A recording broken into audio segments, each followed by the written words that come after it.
शाफी, यीशु मेरी माफी, यीशु मेरी कुवत, यीशु मेरा जोर, यीशु मेरी जिंदगी का पुष्टा, यीशु मेरी कुवत, यीशु मेरा बादशाह, यीशु मेरा बादशाह, यीशु मेरा बादशाह, यीशु मेरा बादशाह, यीशु मेरा बादशाह, यीशु मेरा बादशाह, यीशु नासी के नाम की जाओ, हालेलुया, यीशु नासी के नाम की जाओ। हम उसके नाम को दलदल करते हैं, हम उससे मुबारक कहते हैं कि वो कुदरत वाला खुदा है, वो नामुमकिन को मुमकिन कर देने वाला खुदा है। इसलिए आप खुदावंद खुदा के साथ रहें।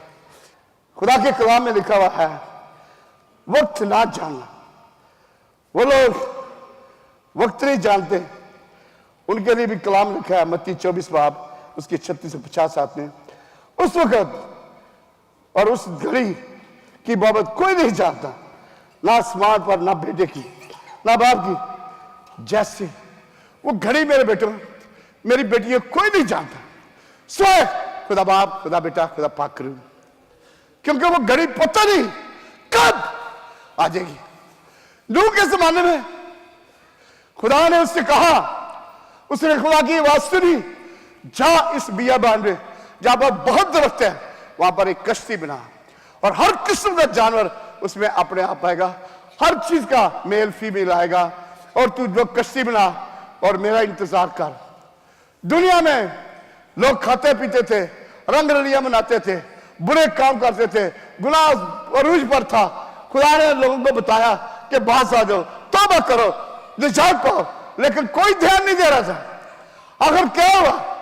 खुदा ने इतना मींह बरसाया कि पहाड़ों के ऊपर पानी चला गया और नूह की कश्ती सिर्फ 8 जाने बची, सिर्फ 8 जाने। 8 जानों के बाद ये आप सब पैदा हुए। उन 8 जानों के बाद ये दुनिया फिर वजूद में आई और खुदा ने पूरी दुनिया तबाह कर दी। और बनी ने इंसान के मलूल हुआ, बनी ने इंसान को मार के मलूल हुआ। उसने कहा अब मैं बनी ने इंसान को पानी से नहीं मारूंगा। और कौन से खुदा, आप देखते हैं ना, ऐसी कमान सी बड़ी होती है बनी ने इंसान के लिए कि जब बारिश बड़ी हो तो कौन से खुदा कि अब तुम मरोगे नहीं, ये देख लो, ये मैंने निशान तुम्हारा है कि मैंने बनी ने इंसान को पहले मारा था। ऐसा दिन कभी नहीं आएगा। अभी आपके पास वक्त है, आपके पास यीशु आ गया, आपके पास शाफी आ गया, निजात दहिंदा आ गया। सब गुनाहगार सब मेरे पास आओ और अपने ग्राहकों से तौबा करो और ईमान लाओ और जिंदगी पाओ और अब्दी जिंदगी पाओ, अब्दी जिंदगी। इब्राहिम खुदा के साथ साथ चलता था और इब्राहिम ने खुदा की हर एक बात सुनी। इब्राहिम ने खुदा के नजदीक था और खुदा ने उसे अपने फिरदौस में लिया। खुदा ने उसे अपने फिरदौस में ले गया। कलाम में लूका नबी की किताब में लिखा हुआ है कि जब लाजर एक अमीर के दरवाजे के ऊपर डाला गया कि उसकी केयर कर, लेकिन वह अमीर उसकी केयर नहीं करता था और अमीर आदमी अपने घर में ऐश खुशी सब कुछ करता था, लेकिन वो लाजर सामने पड़ा रहा था, उसमें नसूर थे, कुत्ते चाटते थे। वो मर गया और खुदा के फरिश्ते उसे उठा के इब्राहिम की गोद में ले गए। वो भी मरा, अमीर भी आदमी नेश से मर गया, वो भी उधर गया। खुदा ने उसे आग की गंधक की झील में डाल दिया। वो उधर से चलाया, बाप इब्राहिम लाजर को भेज, अपनी उंगली का कुछ एक चीज दबा के मेरे मुंह के ऊपर डाले, क्योंकि मैं यहां जल रहा हूं। खुदा ऐसा दिन नहीं आपको दिखाना चाहता, खुदा आपको बरकत देना चाहता है, खुदा आपको कुवत देना चाहता है, खुदा आपको मसद देना चाहता है। खुदा के चलानी बेटे पर ईमान लो, खुशबरी पर ईमान लो, कलाम को पढ़ो, कलाम के साथ चलो, खुदा की बात मानो, खुदा के साथ चलो तो बरकत पर बरकत, बरकत पर बरकत, खुशी पर खुशी, उम्र की राजी, हयाती, जिंदगी के सारी जगह कुतें आपको मिलेंगे। हालेलुया। मूसा खुदा से बड़ी बातें करता था। पहले तो बोला नहीं मैं किसी और आदमी को दे दे। खुदा ने बोला मूसा ये काम तेरे पास देता हूं। खुदा ने उसे अपनी फिरदौस में लिया, अपनी जन्नत में उसे लिया।